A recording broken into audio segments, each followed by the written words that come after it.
Boa tarde, né, ainda. Para quem não me conhece, é da Linfep, está chegando agora. Meu nome é Ana Carolina e eu vou apresentar essa sessão de esquistossomose hoje com o Felipe. Aqui somos nós, feitos por Felipe. E ele montou essa arte aqui maravilhosa também. Estão preparados aí para essa nova série da Netflix? Bom, a esquistossomose, né, ela é uma doença parasitária que é causada pelo Schistosoma mansoni, que é do filo Platelminto, né, da classe dos trematódeos. E aqui no Brasil, ela é conhecida popularmente como xistose, como barriga d'água, por conta da ascite, que é uma das complicações da doença, ou mesmo pela doença dos caramujos, por conta, né, da contaminação advinda ali do contato com água contaminada de cercárias, onde vão ter os caramujos como hospedeiro intermediário para o seu desenvolvimento. E a esquistossomose, ela vai ter ali uma fase aguda inicial, que muitas vezes vai passar despercebida, e seguida de uma fase crônica, que é onde a gente vai ter as manifestações mais graves da doença, advinda ali das complicações da hipertensão portal, que a gente vai ver mais adiante. Então, os objetivos que eu vou trazer hoje para vocês vai ser sobre a distribuição geográfica do Schistosoma maçônico pelo mundo, né, pelo Brasil, o ciclo de vida do verme, a fisiopatologia, os mecanismos que eles exercem no nosso organismo e também no organismo do hospedeiro intermediário, as formas clínicas e as manifestações, assim como o diagnóstico diferencial, tratamento e prognóstico, que serão, por fim, abordados por Felipe. Em relação à epidemiologia dessa doença, a gente vai ter que temos 6 espécies diferentes. Porém, essas 5 aqui acima, elas não ocorrem nem na América e nem no Brasil. Vamos ter apenas a Schistosoma mansoni presente na América e no Brasil. E há indícios de que esse parasita ele chegou na América, né, principalmente aqui na região do Brasil, a partir do tráfico de escravos advindos da África, onde a África foi um dos primeiros continentes a ter a presença do schistosoma. E além da América, né, da África, também essa espécie está presente no Oriente Médio. Aqui na América, ela se instalou, além do Brasil, também nas Antilhas, na Venezuela e em Suriname. E muitas vezes, né, acontece que no Brasil a distribuição do schistosoma acaba se tornando um dos focos mais graves da doença e onde a gente tem essa maior distribuição mesmo. Então, por isso, é muito importante que a gente conheça o mecanismo patológico dessa doença para a gente poder tratar, já que aqui é tão prevalente.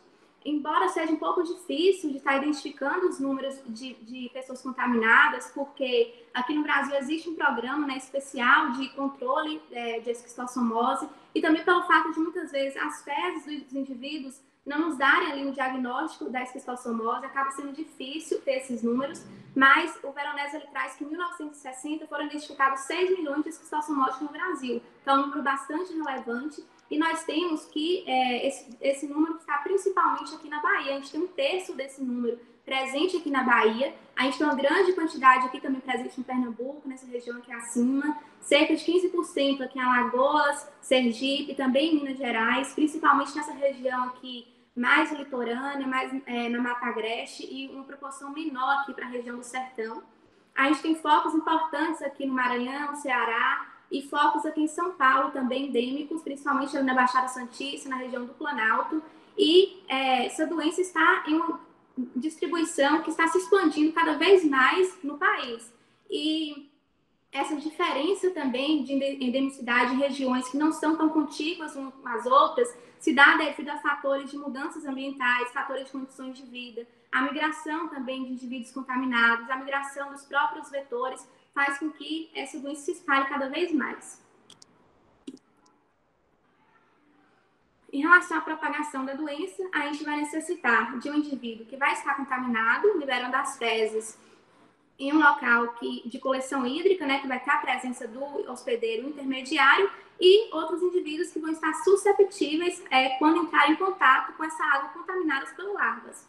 Vamos ter que os reservatórios, embora eles possam ser também animais como roedores, alguns carnívoros, alguns ruminantes, experiencialmente mesmo no Brasil, cerca de 10 espécies de roedores, o Harrison traz, né, que já são contaminados pelo Schistosoma mansoni, porém sem ter muitos dados assim, que tem uma relevância muito grande epidemiológica.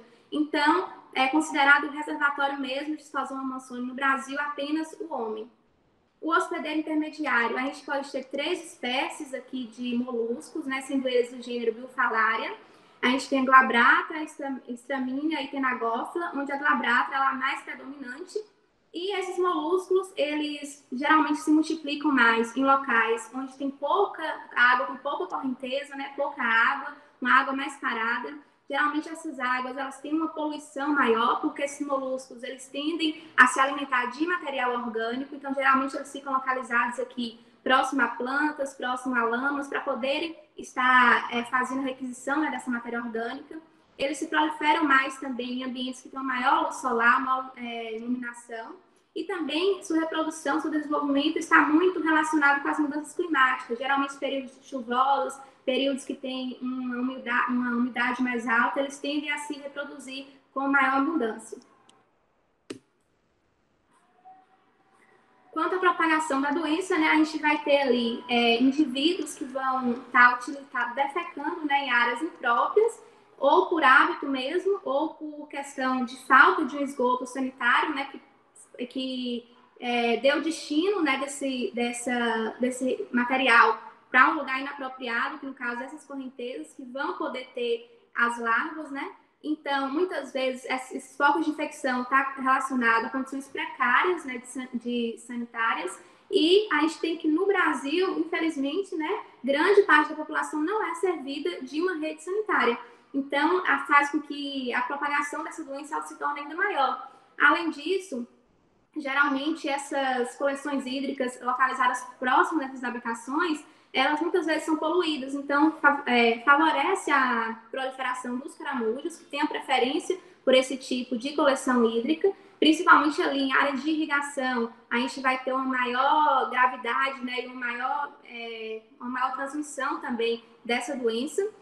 E aí, essas águas vão estar sendo contaminadas por cercárias e indivíduos que vão estar ali próximos por ter, muitas vezes, uma ausência de outras fontes de abastecimento de água. Tem apenas aquela opção, né, para estar lavando roupa, para estar tomando banho, e aí acabam se contaminando, e também pela falta de informação, né, pela transmissão da doença. Ou seja, os focos de infecção estão mais localizados naquelas áreas onde predomina a pobreza e a ignorância.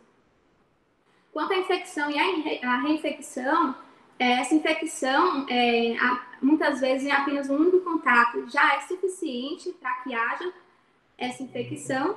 E, geralmente, né, indivíduos que moram em área endêmica, a contaminação já ocorre logo no primeiro ano de vida. E, após 5 anos, essa eliminação, já ocorre a eliminação de fezes. O número de vermes, eles vão aumentando conforme vai tendo reinfecções sucessivas. Porém, chega um pico ali desse número de vermes até 20 anos de idade e depois dessa idade tende a estar reduzindo. Então, inicialmente, no primeiro contato ali, a gente tem um número já maior desses vermes, até os 20 anos ele atinge o seu pico e depois ele tende a reduzir. Porém, mesmo reduzindo a quantidade de vermes, a gravidade da doença se torna maior.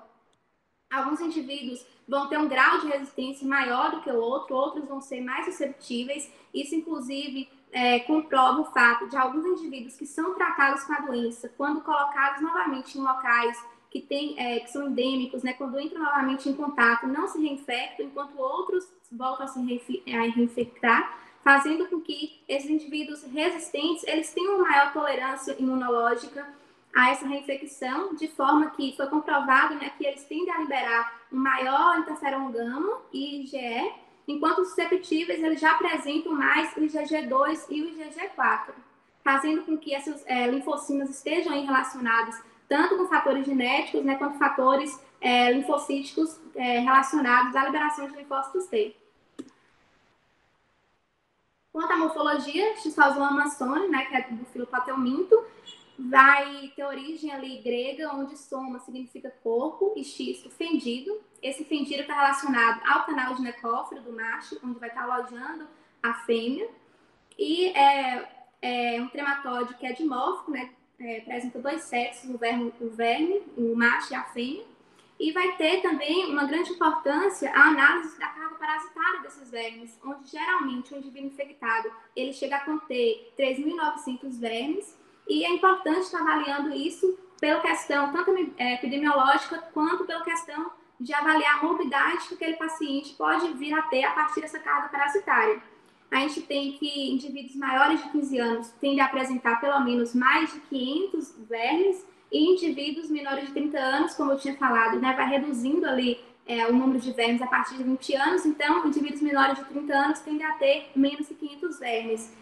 Muitas vezes pode estar sendo medida essa carga parasitária a partir de antígenos que são liberados ali ou no soro ou na urina, mas o método que ainda é mais utilizado acaba sendo mesmo a contagem de ovos pelas fezes. Então, nesses ovos, a gente tem que 16 ovos encontrados por grama de fezes corresponde a um casal de verme, quando o indivíduo ele não apresenta a hipertensão portal.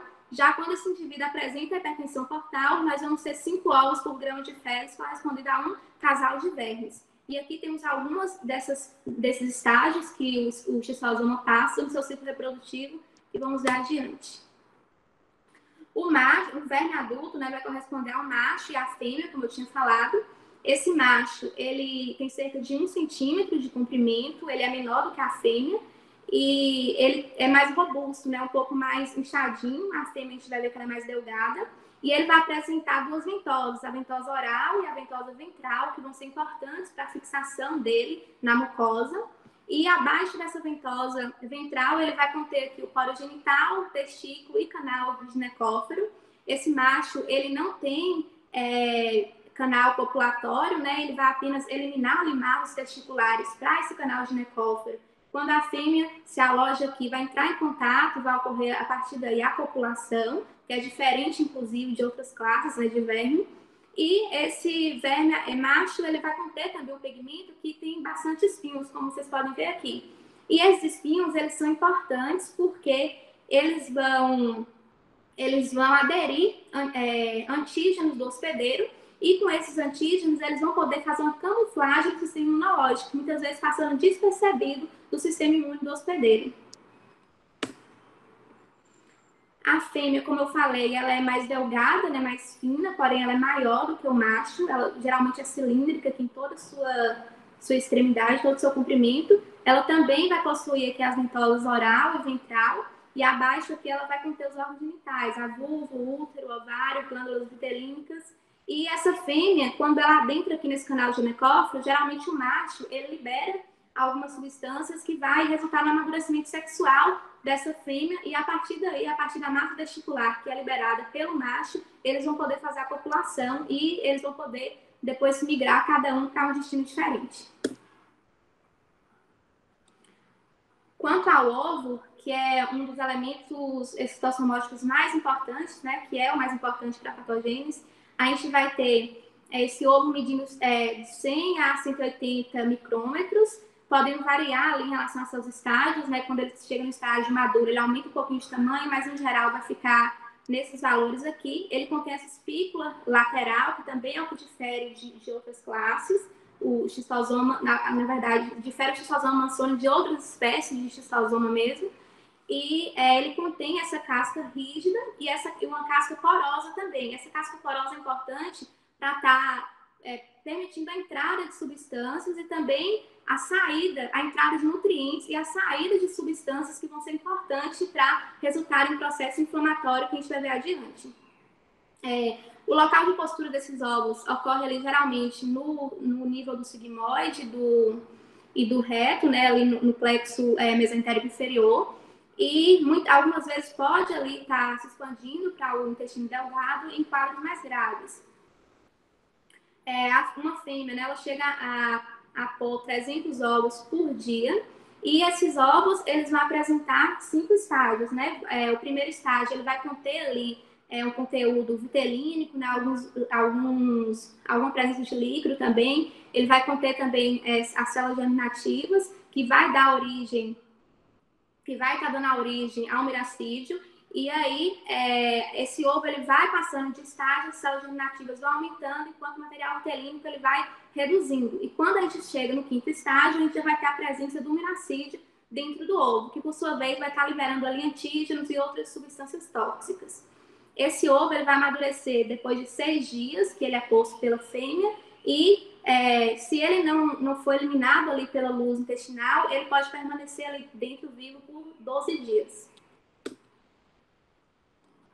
O miracídio, ele vai ser revestido por epitélio ciliado. Esse epitélio é importante para a movimentação desse miracídio.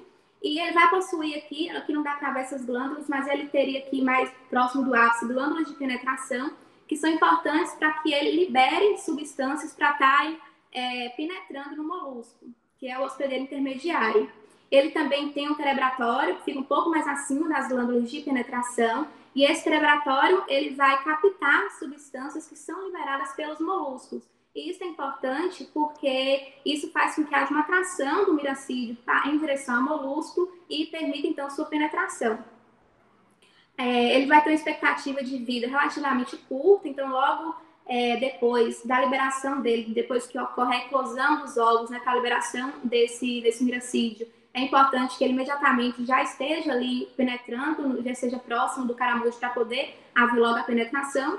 E ele também tem um forte folotropismo, né? Ele geralmente fica ali nadando na superfície da água exatamente para facilitar esse contato dele com os moluscos. E as substâncias que esse miracídio vai liberar, assim como antígenos, vai estar sendo fundamental para ocorrer a eclosão do ovo, para que ele seja liberado. Assim também, uma penetração de água dentro do ovo, né, é importante para essa eclosão, já que o ovo tem toda aquela estrutura porosa que também tem essa função.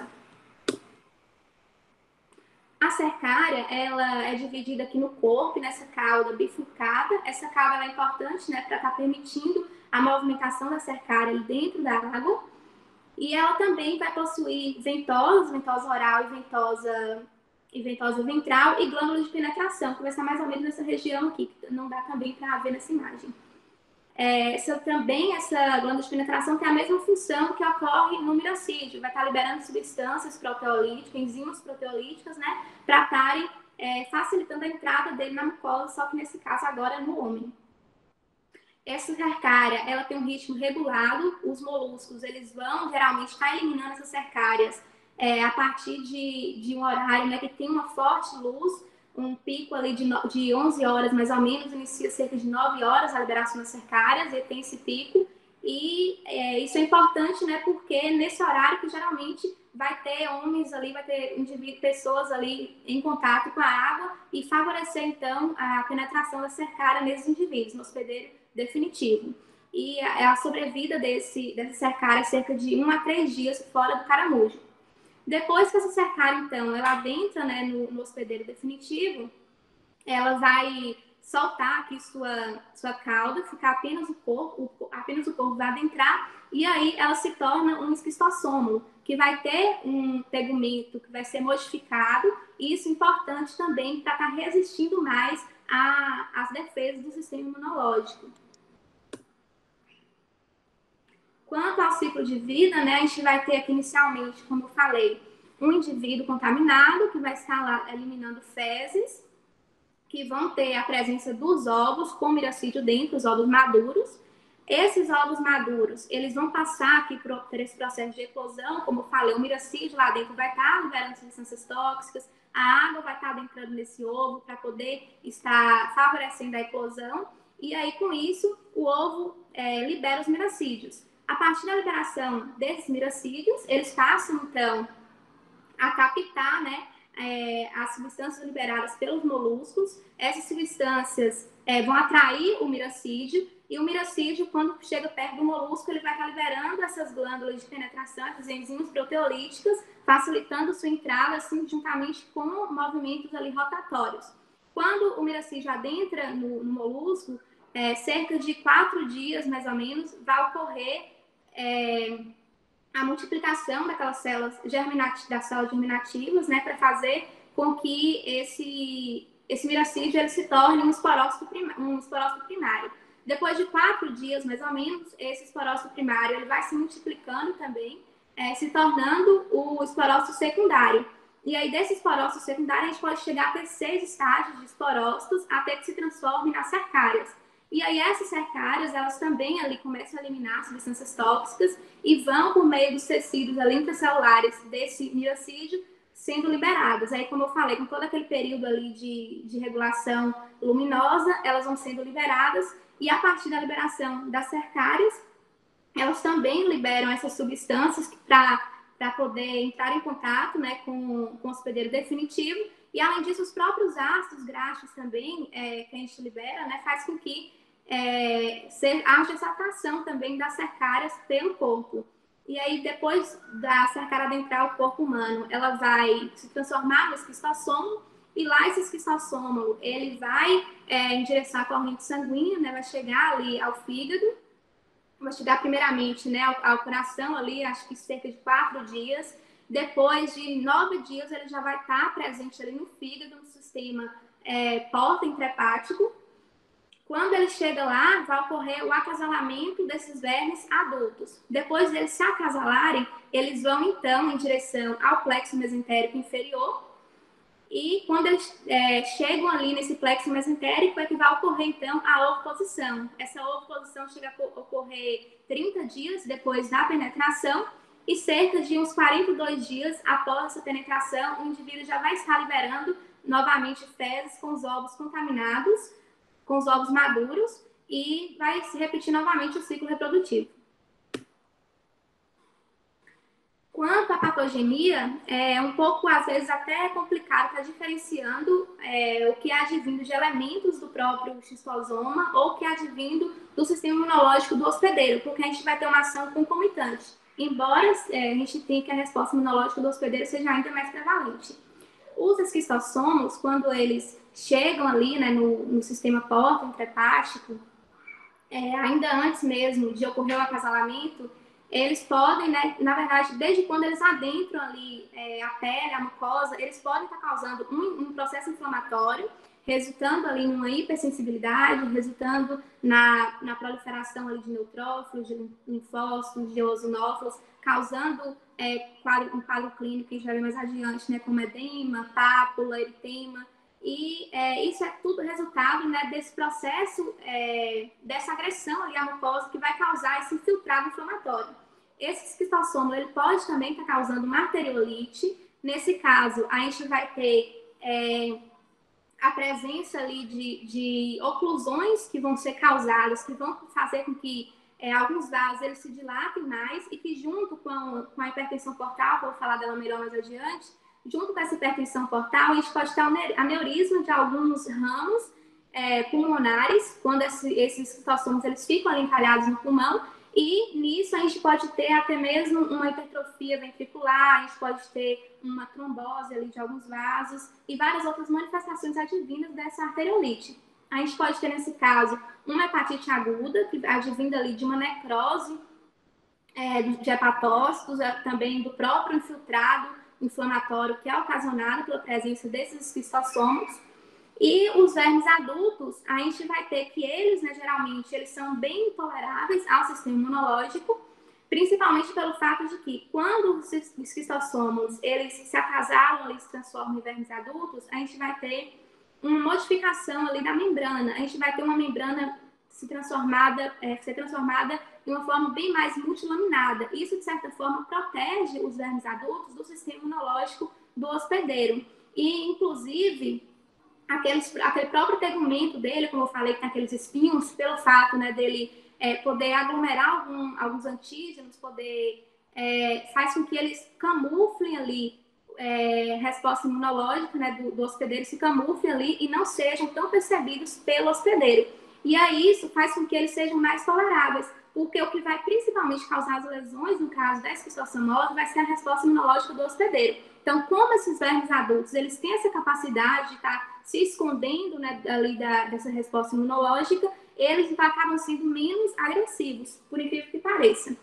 E, em alguns casos, eles podem estar liberando ali antígenos, que, nesses casos, pode ocorrer a partir destes uma deposição ali de imunocomplexos, né, de complexos antígenos, anticorpos, que vai fazer com que essa deposição ocasione, né, uma obstrução ali de capilares glomerulares e gere uma glomerulopatia esquistossomótica. Também a gente pode ter algumas lesões obstrutivas por vermes mortos, que seria a forma mais possível dos vermes adultos causarem alguma lesão, porque esses vermes mortos eles vão fazendo obstrução ali em alguns vasos, eles podem, inclusive, piorar uma hipertensão portal por meio de uma descompensação e eles podem estar causando uma pneumonite, se eles ficarem ali alojados, no caso do pulmão, causando obstruções de alguns vasos pulmonares. Mas, no geral mesmo, esses vermes adultos eles vão ser toleráveis pelo sistema imunológico do hospedeiro. E o elemento patogênico que vai ser fundamental na doença vai ser o ovo. Por quê?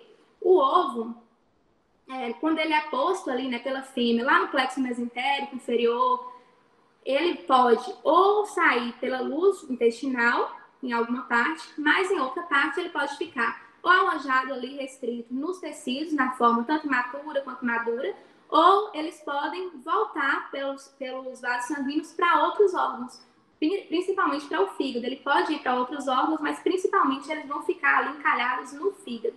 E aí que está o problema.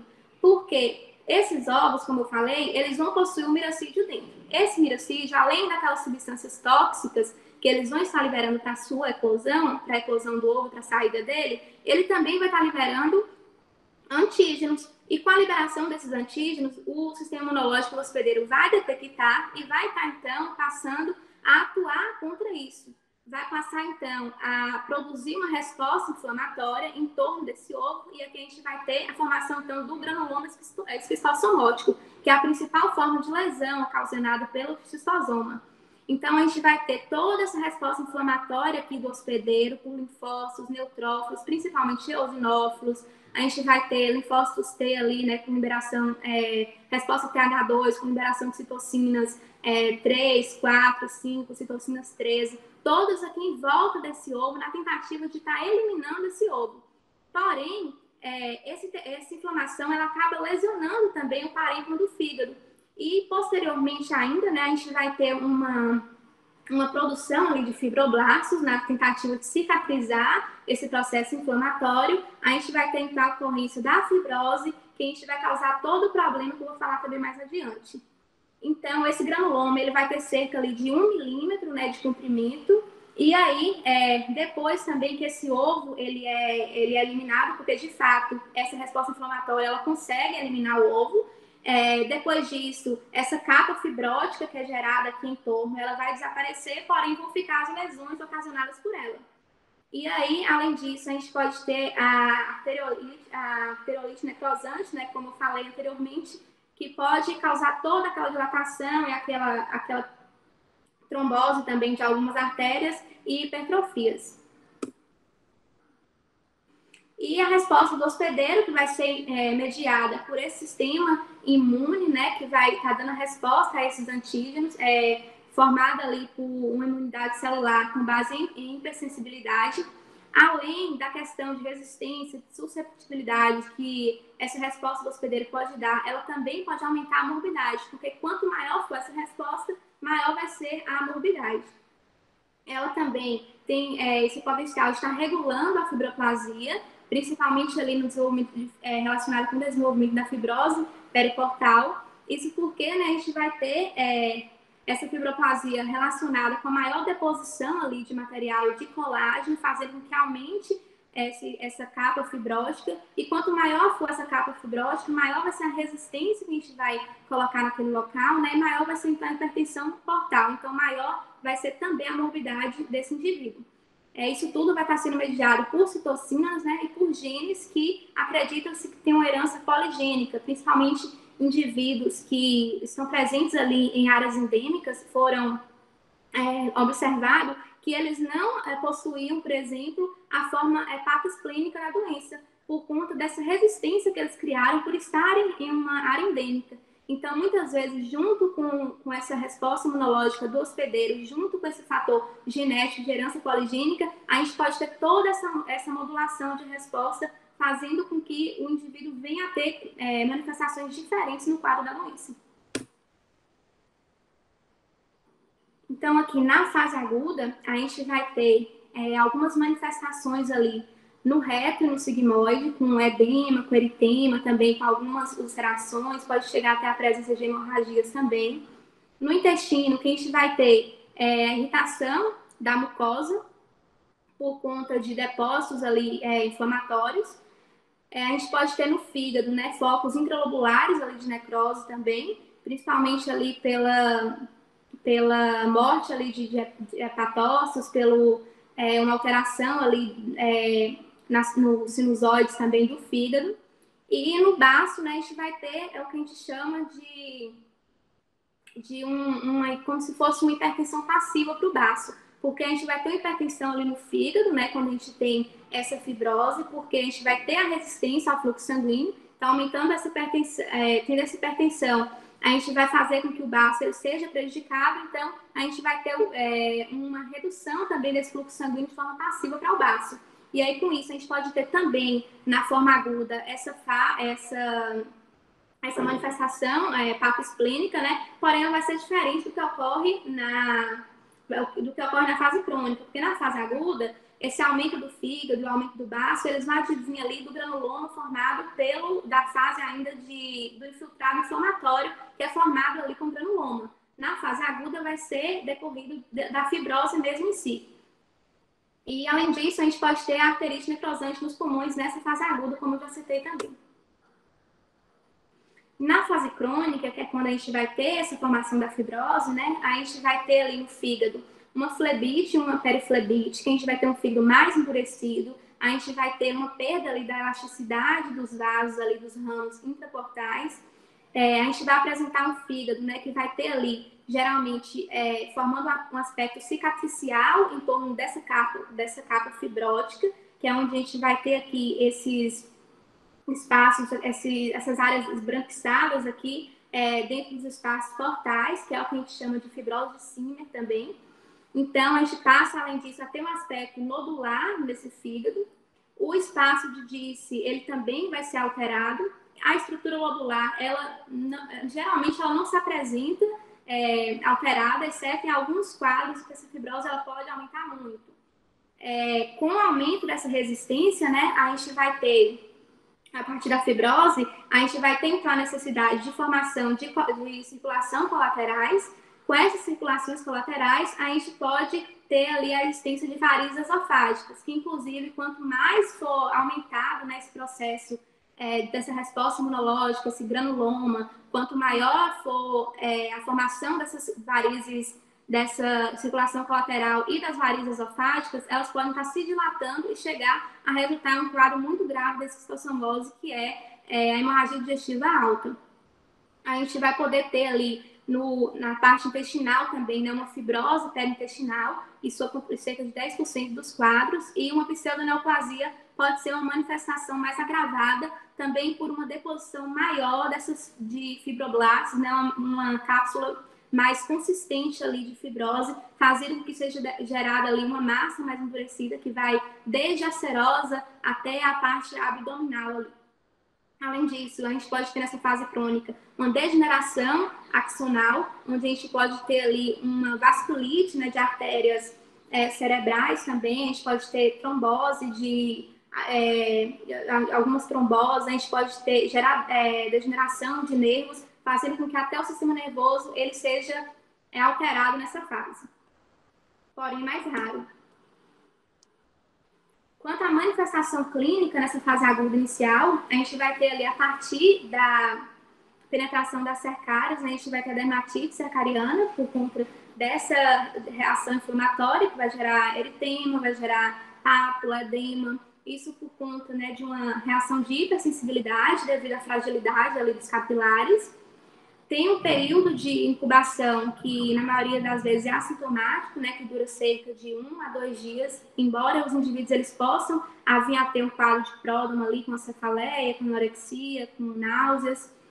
E, no geral, essa fase aguda ela vai ter um início abrupto e vai ter a presença de febre, que é um dos principais fatores presentes, vai estar associada a uma cefaleia, astenia, calafrios, sudorese, anorexia, diarreia e tosse. Essa cefaleia, né, e essa febre, geralmente, elas vêm acompanhadas de um delírio.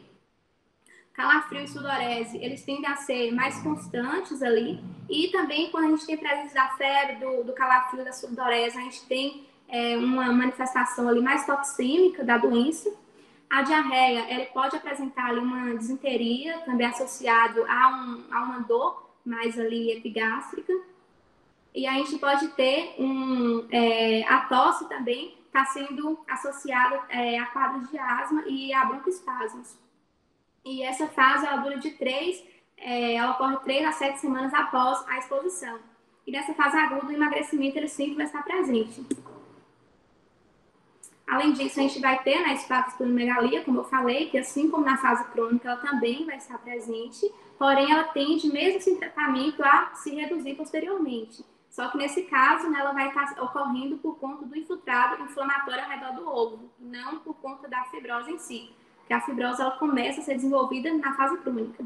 A gente vai ter ali, nos exames de sangue, a presença de uma leucocitose, de uma eosinofilia, uma elevação de globulinas e de VHM. Além disso, a gente vai ter também a deposição de imunocomplexos nessa fase aguda, né? E a gente pode ter também uma fase toxêmica, que vai ser mais caracterizada por uma icterícia, que é um quadro mais grave, mas geralmente é mais raro de ocorrer. Além disso,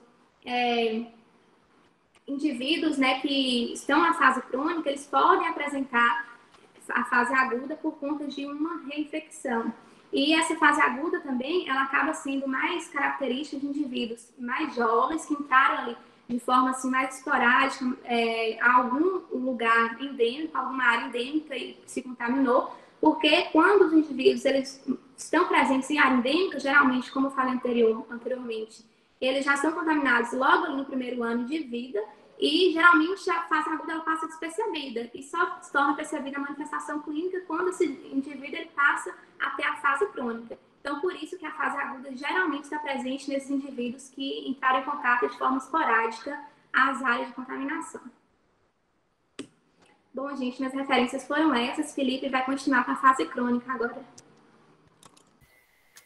Carol falou muito bem sobre essa questão da forma clínica, no caso da esquistossomose aguda e durante o período da infecção em si.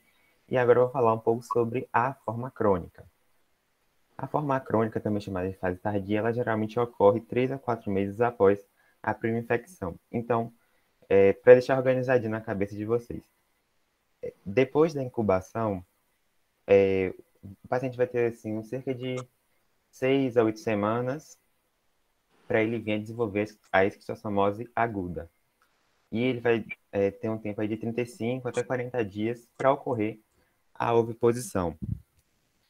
E aí, depois que passa essa fase aguda, o paciente pode ficar assintomático por um tempo, e aí ele pode vir a desenvolver também a forma crônica. Essa forma crônica ela vai ser classificada em assintomática e sintomática. E aí, essa forma sintomática pode ser dividida em várias formas.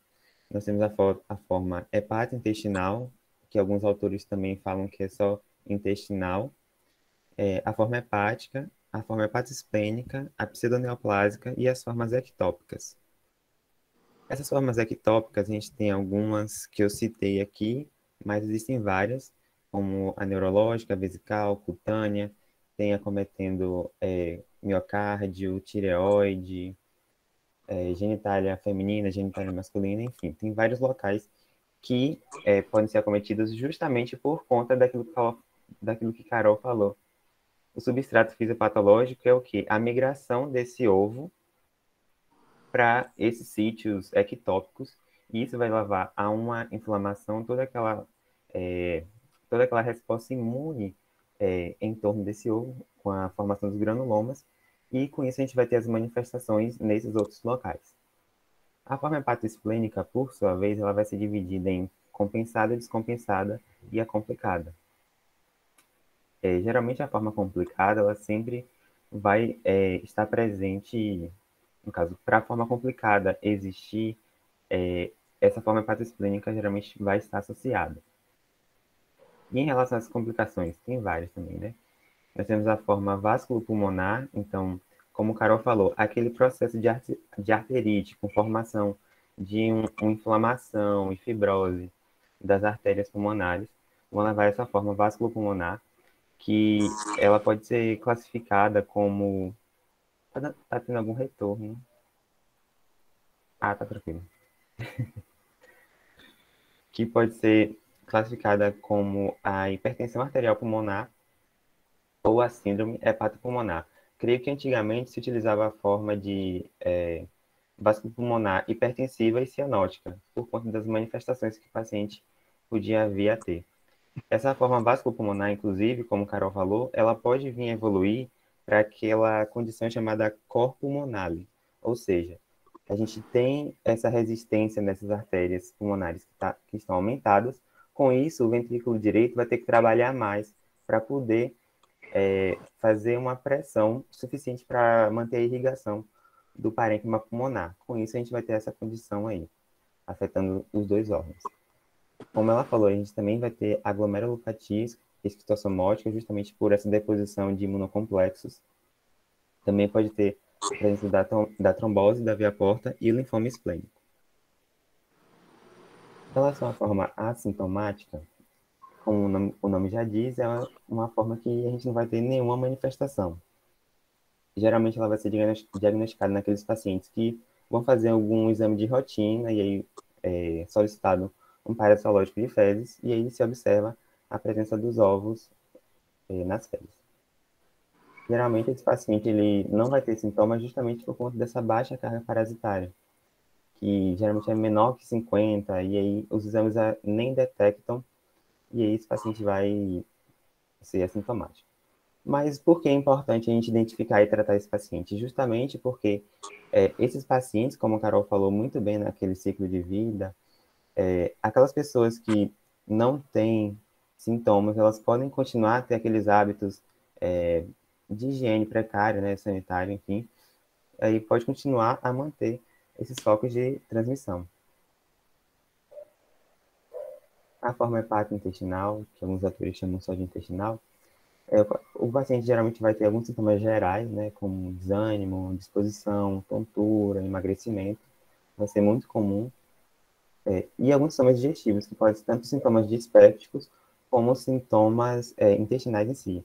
Então, o paciente pode ter tanto anorexia, empachamento pós-prandial, flatulência, eructação, uma epigastralgia típica. A diarreia vai ser um componente presente e ela pode vir acompanhada ou não de sangue, e ainda ela pode ter um caráter, como é que eu posso dizer, modificável assim, com o tempo. Ora diarreia, ora uma constipação. Existe essa questão dessa mudança do padrão de evacuações, o que pode até levar a gente a pensar no diagnóstico diferencial de síndrome do intestino irritável. Além disso, o paciente ele pode ter cólicas e dores abdominais por conta da passagem dos ovos. Então, lembra quando o Carol falou, perdão, Carol, quando o Carol falou que esses ovos eles passam pela parede intestinal e eles podem provocar uma inflamação, umas úlceras, e aí esse paciente pode referir uma dor abdominal que pode ser localizada em fossa ilíaca esquerda e a presença de uma enduração, um caráter um pouco mais duro dessa alça. No exame físico, então, a gente pode ter essa manifestação que eu falei, que é a corda cólica intestinal.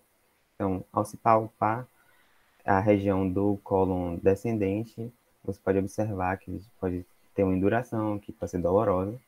E a hepatomegalia, que vai ser um achado importante também, e que a gente observa geralmente um lobo esquerdo mais saliente e endurecido, e que pode ter alguma alteração também da superfície, né? A forma hepática, a gente vai ter os sintomas muito semelhantes à forma hepatointestinal, e a gente vai ter ainda os sintomas associados, os sinais associados à hipertensão portal. Por que eu não falo sintomas? Porque geralmente o paciente não vai ter manifestações decorrentes da hipertensão portal em si.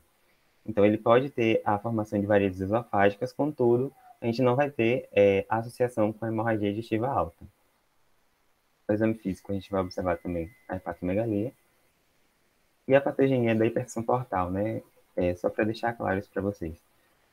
A hipertensão portal ela vai se formar quando esse gradiente de pressão venosa hepática é maior ou igual a 6 milímetros de mercúrio.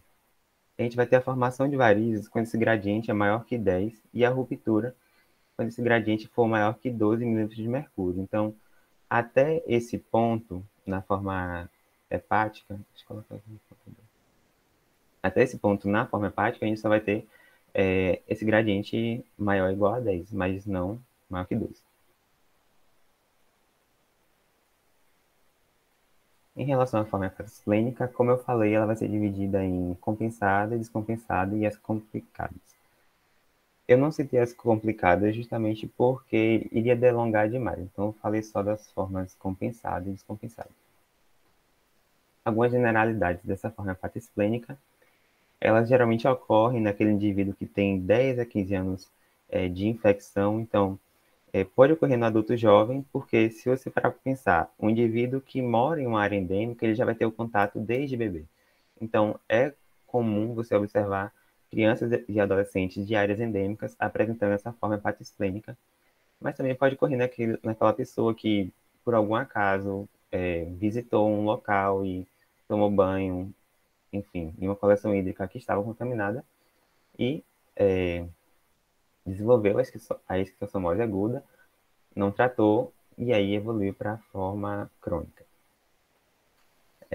Nessa forma, o que se observa é um fígado palpável e a presença da fibrose periportal, que é a fibrose de Siemens, que a Carol falou, que é bem importante. Com a evolução, essa hepatomegalia ela pode regredir, né, por conta de uma atrofia do parênquima hepático. A gente vai ter o desenvolvimento de varizes de esôfago, contudo, nessa forma, pode ocorrer, sim, os fenômenos hemorrágicos. E, como o Carol falou, é aquela questão da, da esplenomegalia congestiva. Então, se a gente tem um aumento da pressão na veia porta, eventualmente a gente vai ter um fluxo retrógrado aumentado de sangue. E esse sangue tende a se acumular no baço, gerando todo aquele aumento, que geralmente não é tão intenso que gera uma esplenomegalia a chegar no nível da cicatriz umbilical, como a gente observa, por exemplo, na leishmaniose. Mas existe uma esplenomegalia congestiva. E por conta desse aumento do fluxo para o baço, a gente pode ter em concomitância um hiperesplenismo esquistossomótico, ou seja, o baço vai começar a agir mais na degradação de hemácias e com isso a gente pode ter um quadro de anemia. Na forma compensada, a gente vai ter, então, sintomas digestivos, como dificuldade de digestão, anorexia, uma intolerância a produtos farináceos e alimentos mais gordurosos, além das próprias cólicas abdominais. Sintomas intestinais, que variam de evacuações normais, intercaladas com fase de constipação ou diarreia. A gente pode ter a hemorragia digestiva alta, que pode se manifestar tanto na forma de melena, mas mais comumente ela se manifesta na forma de hematêmese. E aí, a depender da intensidade desse processo, a gente pode ter um choque hipovolêmico, então o paciente vai pulsar com palidez, taquicardia, uma hipotensão, se essa perda volêmica for maior que 30 a 40% do volume plasmático. A gente pode ter também um tempo de enchimento capilar aumentado, enfim, várias manifestações do choque hipovolêmico em si. E esse paciente ele pode evoluir com ascite e um edema de membros inferiores transitório. Em crianças, pode-se observar um déficit de crescimento ósseo, estatural e de desenvolvimento sexual. A esse processo todo, a gente vai dar o nome de hipoevolutismo esquistossomótico.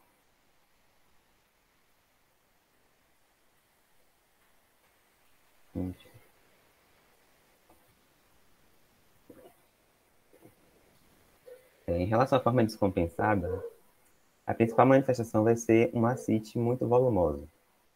Contudo, o paciente pode ter alguns outros estigmas de uma hepatomegalia associada a uma insuficiência hepática, o que não é muito comum de ocorrer na esquistossomose. Então, o paciente pode ter, além dessa ascite, edema de membros inferiores, icterícia, telangiectasias, eritema palmar e até encefalopatia potossistêmica com alteração do humor, irritabilidade, a própria presença do flapping, do asterixis e outras manifestações próprias da encefalopatia potossistêmica. Contudo, essa forma descompensada ela vai estar associada a algum gatilho.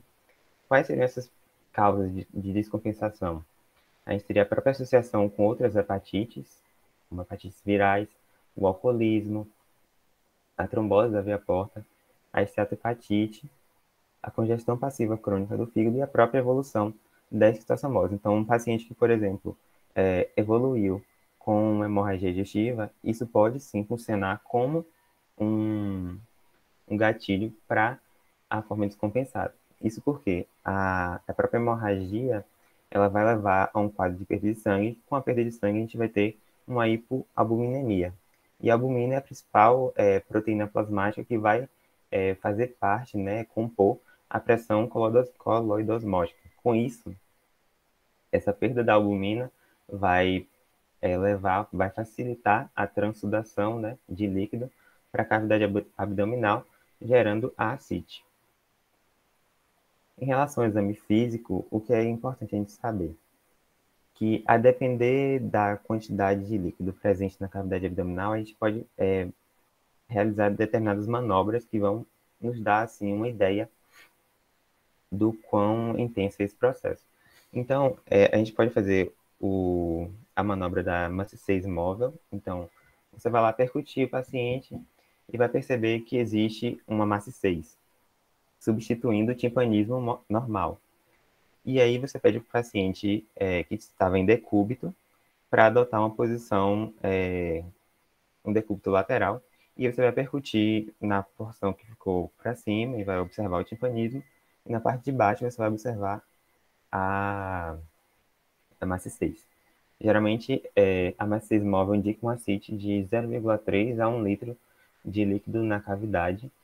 O semicírculo de Skoda a gente pode fazer para determinar uma ascite que tem um volume de 1 a 3 litros, então faz-se com o paciente em decúbito manobras de percussão, né? Identificando até onde existe timpanismo e onde aparece a maciçez. E o sinal de Piparotti, que também é chamado de sinal da onda móvel, a gente vai observar em pacientes que têm uma ascite com mais de 3 litros. E aí, como é que se faz essa manobra? O paciente vai estar em decúbito, você pede para ele ou outra pessoa fazer algo como um anteparo sobre a cicatriz umbilical, e aí posiciona uma mão de um lado e faz tipo um peteleco do outro, e você observa, se você perceber com a mão que estava posicionada do outro lado, a onda, isso indica que existe líquido livre na cavidade.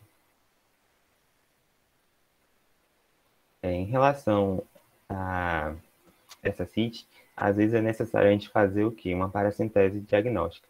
E essa paracentese, com essa paracentese, a gente vai avaliar esse gradiente albumina-série, que é a albumina do líquido acídico, que é o GASA.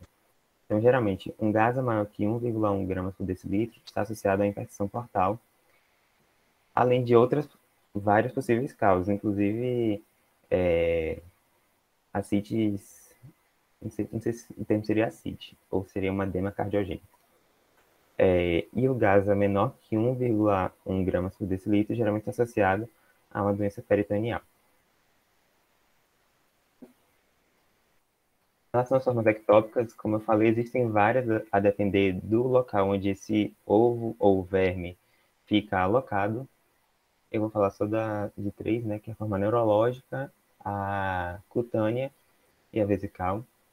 A forma neurológica, ela vai ocorrer quando esse ovo, ele impacta geralmente ali na região da lombar ou região torácica baixa, e o paciente vai cursar com a síndrome medular. Qual a síndrome medular? Geralmente é uma mielite transversa, então o paciente vai ter um quadro de dor lombar ou nos membros inferiores. Isso vai ter uma evolução com a fraqueza muscular e alterações sensitivas de membros inferiores, que vai evoluir com uma paraplegia. E associado a isso, o paciente pode ter uma disfunção autonômica, tanto vesical quanto intestinal, levando a quadros de incontinência ou retenção, e pode ter também uma disfunção erétil. Aqui eu trouxe uma imagem de uma ressonância. Deixa eu ver se consigo aumentar para dar um pouco mais de dignidade. Então, aqui, está mostrando uma ressonância. Creio que isso aqui seja o nível torácico baixo ou lombar mesmo. E o que se observa na ressonância é esse edema aqui do cone medular e essa presença de granulação. Isso fica mais visível quando se usa o contraste com gadolínio, e aí você observa essa granulação, que é justamente a presença do ovo e o granuloma associado. Em relação à forma cutânea, o paciente pode ter lesões papulares isoladas ou coalescentes, pode ter um prurido ou dor associada, pode ter uma disposição herpetiforme, e geralmente ocorre na face anterior do tórax e do abdômen. Na forma vesical, o paciente pode ter tanto uma hematúria macroscópica ou microscópica, uma disúria terminal, ou seja, dor a urinar, e uma tumoração visível à cistoscopia. Bom, em relação ao diagnóstico. Na forma aguda, a gente vai levar em conta principalmente o quadro clínico, os achados laboratoriais, principalmente de eosinofilia, então aquela leucocitose com eosinofilia importante, geralmente com mais de 1.000 células por milímetro cúbico, leva a gente a pensar que seria um quadro de esquistossomose. Porém, existem outras parasitoses que também vão ter eosinofilia importante. A própria história epidemiológica é um fato que a gente deve levar em conta. E, na forma aguda, a gente vai ter o parasitológico de fezes, que, como eu falei lá no início, ele tende a se tornar positivo quando o paciente tem 35 a 40 dias desde o último contato, né, com esse local endêmico para a esquistossomose. A forma crônica a gente vai diagnosticar a partir da avaliação semiológica, então sinais e sintomas, manifestações, a avaliação parasitológica, que a gente pode ter ou não a presença dos ovos, e aí a gente vai lançar mão de outras ferramentas para fazer esse diagnóstico, e os exames de imagem, que vão ser importantes principalmente para a gente poder estadiar a doença desse paciente. Quando a gente vai fazer diagnóstico, a gente pode lançar mão tanto de métodos diretos, que são aqueles que vão detectar os parasitas, ou ovos, ou até antígenos, tanto dos ovos, vermes, enfim, ou métodos indiretos que vão dar uma evidência indireta dessa doença por conta de, a depender da clínica, dos exames laboratoriais e exames de imagem. Gente, se tiver alguma dúvida, é só perguntar, né? Em relação aos métodos diretos, o exame de fezes vai ser basicamente o padrão ouro, né?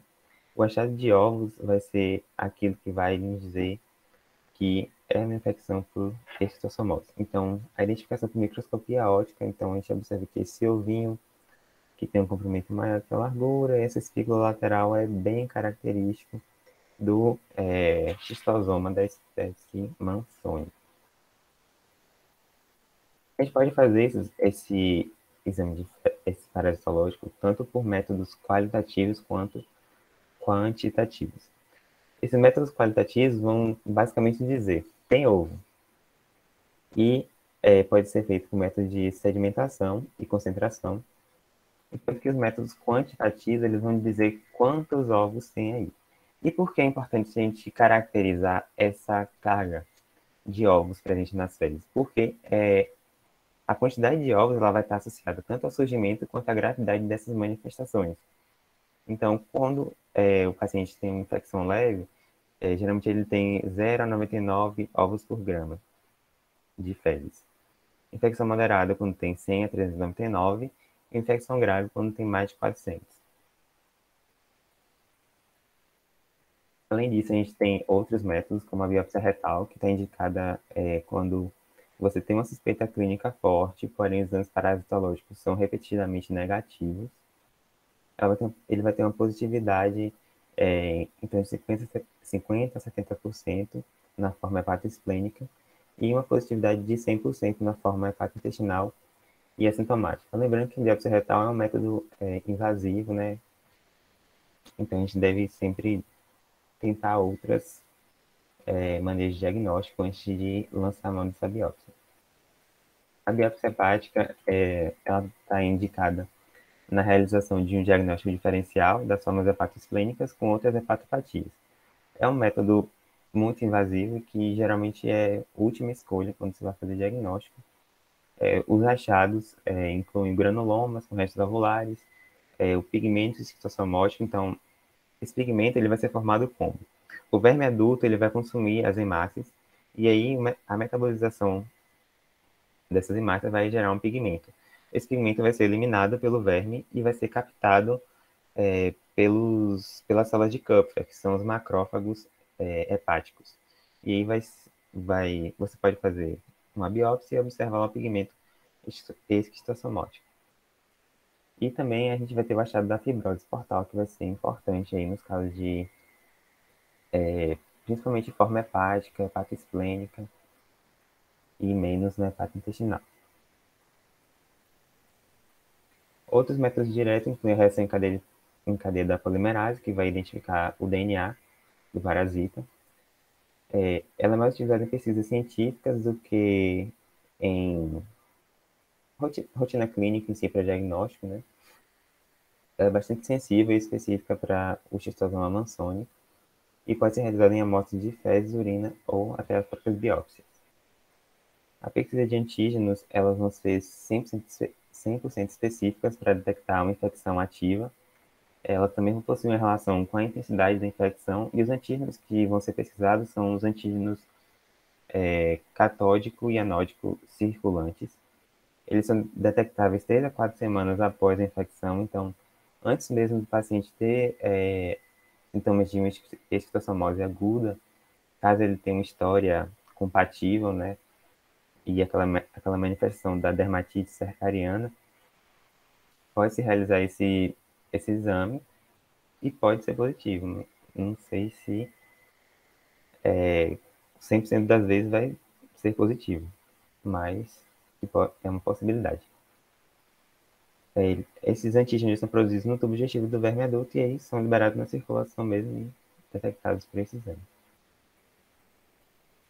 A pesquisa de anticorpos, eu coloquei aqui com métodos diretos, mas na verdade ela é um método mais indireto, né? Porque no caso vai depender da resposta do organismo contra o antígeno do parasita. Não vão essa pesquisa de anticorpos não vai diferenciar a atividade e a intensidade da infecção, então você não vai poder dizer se a infecção atual ou passada, e também não vai dizer se essa infecção é leve, moderada ou grave. Essa técnica é preferível em áreas de baixa endemicidade, então aquela pessoa que, por exemplo, viajou para uma área endêmica e aí teve alguns sinais, passou despercebido e tal, e aí faz uma pesquisa de anticorpos e pode-se detectar pode-se diagnosticar, no caso, a esquistossomose. As técnicas incluem a hemaglutinação indireta, a imunofluorescência indireta e o ELISA, que tem acessibilidade de 95%. É a maior dentre esses três. Em relação aos métodos indiretos, então, como eu falei, vai ter o próprio exame clínico, né, com avaliação de formas clínicas agudas, hepatointestinal, hepatosplênica e as formas especiais, que seriam a pulmonar, renal e a medular. E a própria propedêutica com a realização de ultrassonografia, tomografia, ressonância e marcadores de fibrose hepática. De longe, o mais utilizado é a ultrassonografia, por ser um método mais é um método sensível e barato e pode ser realizado com um aparato assim mais acessível. A sonografia ela vai ser utilizada para determinar a intensidade da fibrose. Ela pode mensurar os lobos esquerdo e direito, pode fazer a mensuração também do baço, pode avaliar a hipertensão portal e a fibrose perivesicular, caso ocorra. E aí, pensando-se em padronizar, assim, para poder caracterizar esses achados ultrassonográficos com a clínica, houve essa classificação de NIA-MEI.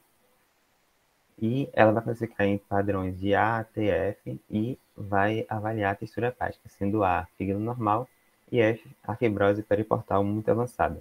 O que é importante saber? Que geralmente nessa forma C e D, que tem essa fibrose periférica leve, uma fibrose central, geralmente ela está associada àquelas formas hepata intestinal e hepática, enquanto que a fibrose periportal avançada, ela está mais associada à forma hepatosplênica. A ressonância magnética ela vai ter sua importância no fato de diferenciar a fibrose da infiltração gordurosa e confirmar ou corrigir um diagnóstico dado pela ultrassonografia. Além disso, a gente tem a presença dos biomarcadores, né, como o índice APRE, que eles dão meio que uma ideia de quão intenso é esse processo de fibrose. E aí a gente vai ter relação a ST plaquetas, pode também fazer a relação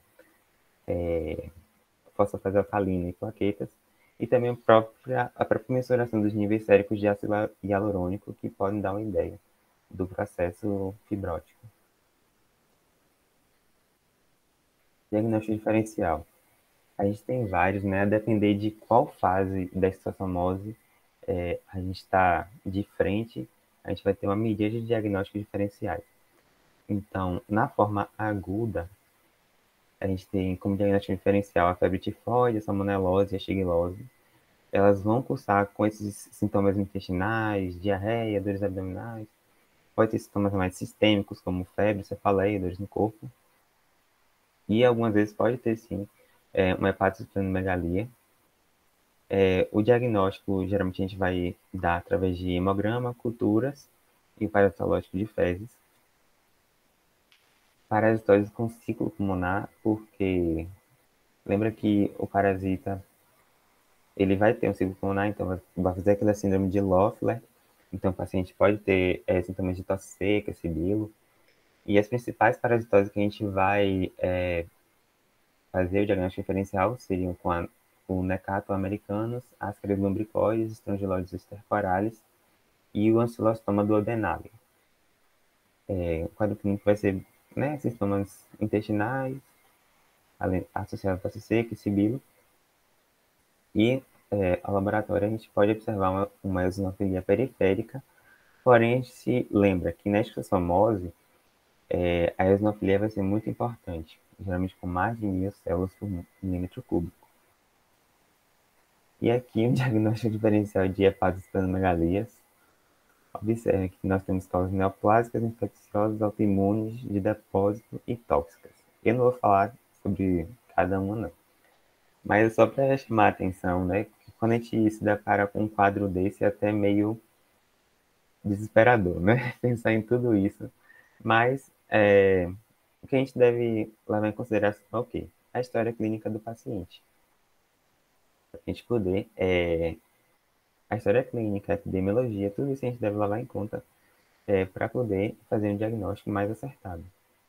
E ainda essas hepatosplenomegalia, elas podem se dividir, né, entre as febris e a febris. Mas aqui eu quis trazer no geral.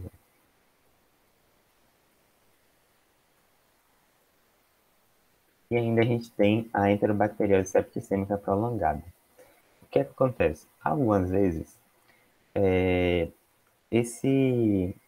o esquistossoma ele pode ter associado ao seu tegumento uma bactéria, que é a salmonela, né? Salmonella typhi. E aí, às vezes, esse paciente ele pode ter uma sobreposição de infecções, né? Então, pode ter esquistossomose e uma salmonelose. Só que essa salmonelose a gente vai dar o nome de enterobacteriose septicêmica prolongada. Geralmente ela vai ocorrer nos pacientes com a forma hepatosplênica. Geralmente ocorre em pacientes jovens, de 10, 30 anos. O quadro clínico vai ser de febre prolongada, perda de peso, fadiga, uma diarreia ou disenteria, caso esse paciente tenha presença de sangue ou muco nas fezes.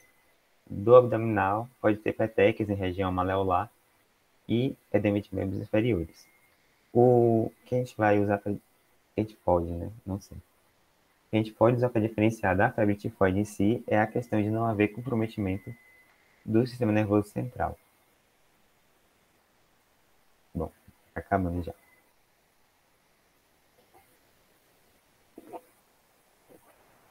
Em relação ao tratamento, a gente vai usar uma droga anti-esquistossomótica. Qual é a principal? O praziquantel, que geralmente é a de escolha. Por quê? O praziquantel ele vai ter uma relação custo-benefício boa, tem uma eficácia também muito boa, cerca de 80% dos dos pacientes que utilizaram, né, evoluem para cura. Não, acho que eu falei errado. Peraí. Ela tem um índice de cura de 80%, acho que é isso que eu quis dizer. Então, ela vai indicar a todo paciente que elimina ovos viáveis nas fezes. A apresentação geralmente é um comprimido de 600 miligramas, e aí geralmente o tratamento é feito em dose única, né? Então, pacientes até 15 anos fazem 60 miligramas por quilo, e adultos fazem 50 miligramas por quilo. A dose máxima é de 4.200 miligramas e geralmente 80 quilos do paciente, que a gente vai dar no máximo 7 comprimidos. Eu falei que ele é dado em dose única, mas entenda, ele não precisa ser administrado tudo de uma vez só. Você pode fracionar, principalmente porque o paciente pode ter queixa de náuseas e vômitos, e principalmente se já fez o tratamento antes com o praziquantel e teve náuseas e vômitos, você pode associar, por exemplo, uma metoclopramida antes de administrar o praziquantel. E aí, geralmente, quando você vai fracionar a dose, é importante você atentar ao fato de não deixar um intervalo maior que 6 horas entre uma administração e outra, porque senão a eficácia do medicamento diminui. Eu trouxe aqui um exemplo de uma paciente de 31 anos diagnosticada com esquistossomose, pesando 60 quilos. Como administrar esse medicamento? Eu vou fazer a conta, é mais rápido. Então, a gente está falando de paciente adulto. Adulto a gente vai usar 50 miligramas por quilo. Como ela tem 60 quilos, a gente vai usar, então, 3.000 miligramas. A apresentação do comprimido é 600 miligramas por comprimido, então, basicamente ela vai utilizar 5 comprimidos.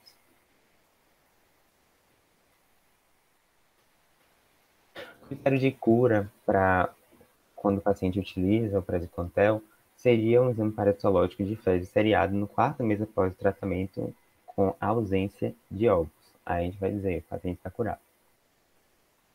Os efeitos colaterais incluem náuseas, vômitos, tonturas, dor abdominal, cefaleia e urticária, sendo que a dor abdominal e a urticária elas vão ser decorrentes do quê? Esse medicamento ele vai alterar a permeabilidade da membrana do parasita, levando à morte celular. Com a morte do parasita em si. Com a morte desse parasita, a gente vai ter liberação de antígenos. E esses antígenos podem provocar uma reação inflamatória, de hipersensibilidade, levando a esses sintomas assim de urticária e do abdominal. Existem interações medicamentosas, principalmente com fármacos que vão inibir a CYP3A4, que é um complexo enzimático que vai metabolizar o praziquantel. E aí, quando utiliza esses medicamentos que inibem a CYP, a gente pode ter um aumento aí do tempo de biodisponibilidade desse medicamento no indivíduo. As contraindicações ao tratamento com praziquantel incluem qualquer infecção associada, uma insuficiência hepática grave com ascite, desnutrição e anemia acentuada, uma insuficiência cardíaca descompensada e doenças do colágeno. Essas são as absolutas. Existem algumas relativas, né, ou temporárias, que seriam a gestação e a amamentação. Nesses casos, o que se faz? Geralmente aguarda-se passar o primeiro trimestre para depois fazer uso do praziquantel. Eu subdividi esse tratamento em tratamento da fase aguda e da fase crônica. Na fase aguda, a gente vai utilizar o praziquantel, sim, porém, deve-se realizar uma administração prévia de corticoide e uma profilaxia para estrongiloidíase. Por que fazer essa administração prévia de corticoide? Porque a morte do parasita, como eu falei, ela pode provocar uma reação de hipersensibilidade, e aí é importante a gente fazer esse corticoide que vai fazer um efeito imunossupressor, diminuindo assim, aumentando sua tolerabilidade ao tratamento. O corticoide vai ser a prednisona, geralmente na dose de 0,5 mg por quilo por dia, em dose única. Deve se manter por 1 a 2 semanas, né, que é o tempo, né, do organismo poder voltar ao seu basal. E deve ser feito desmame com supressão completa em 20 a 30 dias, né? Porque corticoide pode gerar uma supressão do eixo hipotálamo, hipófise e adrenal, e aí você tem que retirar aos poucos para não causar uma síndrome de insuficiência adrenal secundária. Deve ser feita uma profilaxia para estrangiloidias, né, como falei, com o uso da ivermectina, um comprimido para cada 30 quilos em dose única. Deve-se retratar esse paciente com praziquantel em 6 meses para garantir a cura. Em relação ao tratamento da forma assintomática, hepatointestinal e hepática, antes de realizar a administração do praziquantel, é importante a gente investigar se esse paciente teve episódio febril nos últimos 3 dias, se teve efeitos colaterais em tratamento prévio, e se é gestante, se tem anemia, se tem outros parasitórios, porque é importante a gente sempre tratar essas condições antes de fazer uso do praziquantel. Em relação à forma hepatite esplênica, ela vai variar, depender se o paciente tem ou não episódios de hemorragia digestiva alta. Caso esteja em hemorragia digestiva alta presente, franca, não realize o tratamento com praziquantel.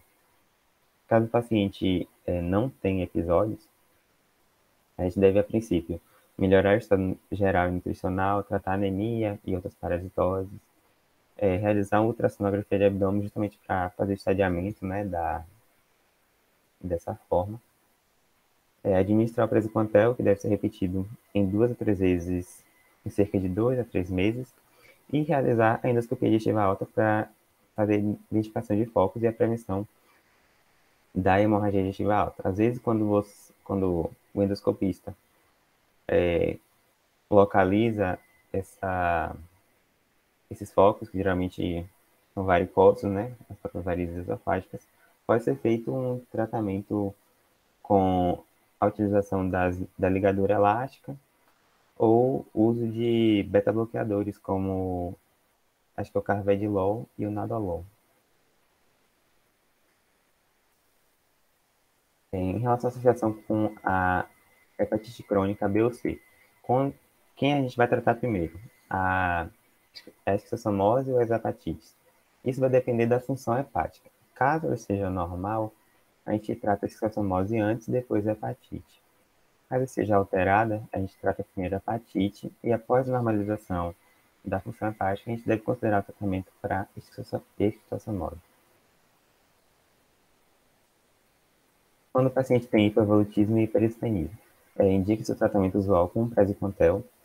Em alguns casos, a gente vai ter que lançar mão da esplenectomia, principalmente naquelas esplenomelalias que são refratárias. E depois do tratamento com praziquantel, cerca de alguns meses, a gente vai ter esse retorno das vísceras ao seu tamanho comum.